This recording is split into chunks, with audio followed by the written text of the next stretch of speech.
Hello friends. आज मैं आपके बीच में कुछ जानकारी, कुछ सवाल आपके बीच में लेके आया हूँ। ये जो नीट परीक्षा, जो कि इतनी बड़ी परीक्षा है जिससे कि डॉक्टर बनते हैं, पूरे देश का भविष्य उस पर निर्भर करता है। लोग भगवान के बाद अगर किसी को, दूसरे को अगर भगवान मानते हैं ज़मीन पर जो है, वो डॉक्टर है। और डॉक्टरों को बनाने के लिए, डॉक्टरों की जो शिक्षा देने के लिए जो संस्थाएं हैं, इसकी जिम्मेदारी सबसे पहले सीबीएसई के ऊपर थी।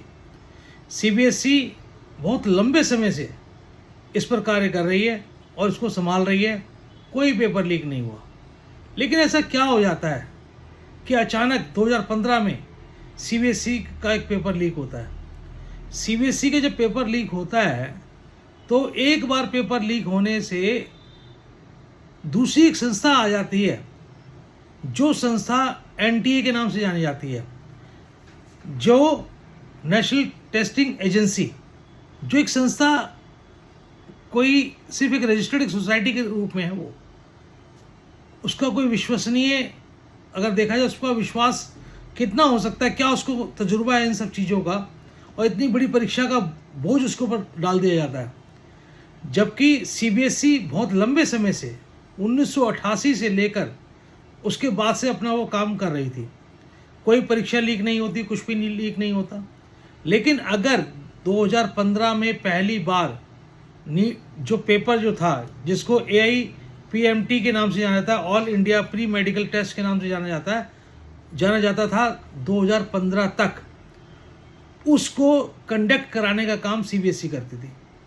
लेकिन जब एनटीए आई, एक रजिस्टर्ड सोसाइटी के रूप में जब उसने काम करना शुरू किया, तो उसके बाद हम क्या देखते हैं कि 2015 में पेपर लीक होने के बाद 2016 में फिर पेपर लीक होता है, 2021 में लीक होता है, 2024 में लीक होता है, 2026 में जो अभी जो लीक हुआ है। ये ऐसा क्यों हो रहा है?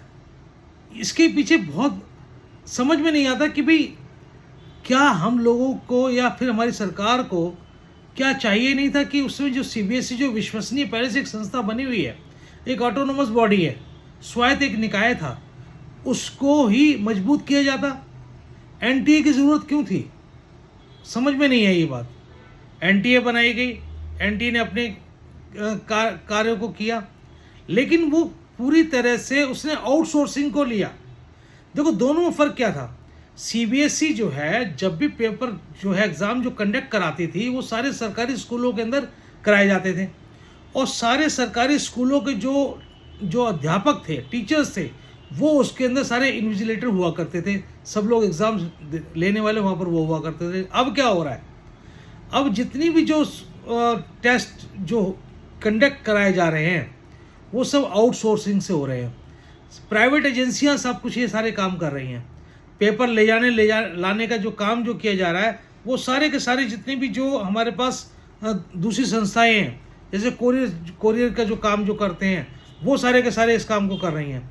पहले ये काम नहीं होता था, अब इस काम को ऐसे किया जा रहा है, तभी पेपर लीक हो रहा है। दूसरी बात, जब हम किसी दूसरे व्यक्ति को वहाँ पर कोई दूसरी जो टीएमसी जैसे कंपनी है, वो कंप्यूटर्स जिनके जो प्रोवाइड कराती है, ये जो प्राइवेट जो कंपनीज़ हैं, प्राइवेट जो लोग हैं, जब आ गए, इस इतने बड़े एग्ज़ाम्स को कंडक्ट कराने के लिए ये लोग आए।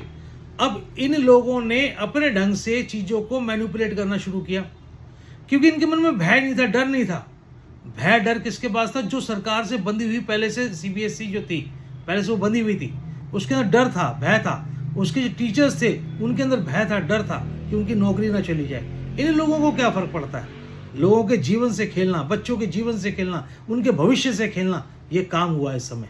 अगर आप देखें, एक बच्चा 2 साल 3 साल तक मेहनत करता है, तो 12वीं के बाद वो 11वीं से शुरू कर देता है अपने कि मैं जो है आगे मेडिकल मुझे है टेस्ट पास करना है। लेकिन उसको बाद में क्या मिलता? निराशा मिलती है। उसके माँ बाप उसको पढ़ाने के लिए बड़ी बड़ी जो कोचिंग सेंटर में जब भेजते हैं, तो पैसा कहाँ से लेके आते हैं? वो लोग अपना कोई घर बेच देता है, कोई कुछ ज़मीन बेच देता है, कोई कुछ बेच देता है। और जब वो बच्चे का जब भविष्य खतरे में जब दिखता है, तो बच्चा टूट जाता है दोबारा एग्ज़ाम देने के लिए। सरकार तो कह देती है, कोर्ट कह देते हैं कि हाँ भाई ठीक है, दोबारा एग्ज़ाम्स कंडक्ट कराया जाए। लेकिन जो जोश, उत्साह जो उस समय उसके पास होता है पेपर देते समय, और वो उस पेपर का समय जब आगे बढ़ जाता है, तो वो बच्चा टूट जाता है। इस बात से कितने लोग सहमत हैं? क्या वाकई ऐसा होता है, नहीं होता? क्या वाकई ये चाहिए था? कुछ सवाल है मेरे पास। क्या वाकई ये होना चाहिए था कि सीबीएसई जो पहले से एग्जाम्स कंडक्ट कराती हुई आ रही थी, सीबीएसई को ही मजबूत क्यों नहीं किया गया? सीबीएसई को मजबूत किया जाता, एनटीए को लाया क्यों गया? एनटीए की ज़रूरत क्यों थी? जब एक संस्था पहले से थी उसको मजबूत करते ना, लेकिन ऐसा नहीं हुआ। और आज हमारे देश का जो युवा है, जो मेडिकल एग्जाम्स, मेडिकल डॉक्टर बनना चाहता है, जिनके भविष्य अपना डॉक्टरी में देख रहे हैं, वो आज कहाँ एक अंधकार में खोते जा रहे हैं। आज देखें तो अस्पतालों के अंदर इतनी भीड़ लगी हुई है, डॉक्टरों की इतनी कमी है, डॉक्टर पूरे नहीं हो पा रहे हैं। लेकिन हम क्या देखते हैं, फिर भी इतनी बड़ी धांधली हो रही है। इसके लिए आप लोगों को कुछ सोचना पड़ेगा, हम सबको सोचना पड़ेगा। अगर सभी लोग इस बात से सहमत करते हैं, मेरी बात से अगर सभी लोग सहमत हैं, तो आप सब लोगों को जो है इस बात को अधिक से अधिक फैलाएं कि हमें जो है ऐसी संस्था चाहिए, ऐसे बोर्ड चाहिए जो सही ढंग से पेपर को कंडक्ट करा सकें। यूपीएससी एक ऐसा निकाय है जो आज तक सबसे ज़्यादा विश्वसनीय है, एसएससी बहुत ज़्यादा विश्वसनीय है, सीबीएसई एक विश्वसनीय निकाय है, लेकिन जो एनटीए, इस पर विश्वास कैसे किया जाए? ये किस प्रकार से कार्य कर रहा है? क्या सोसाइटी को एक ऐसी जिम्मेदारी दे दी जाए? कोई भी एनजीओ आकर जो है इस तरह से जिम्मेदारी ले सकता है?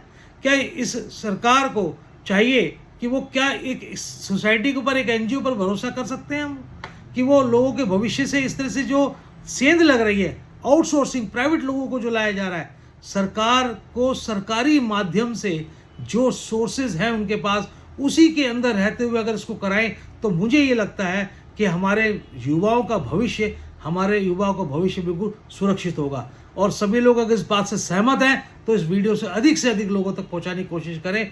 धन्यवाद साथियों।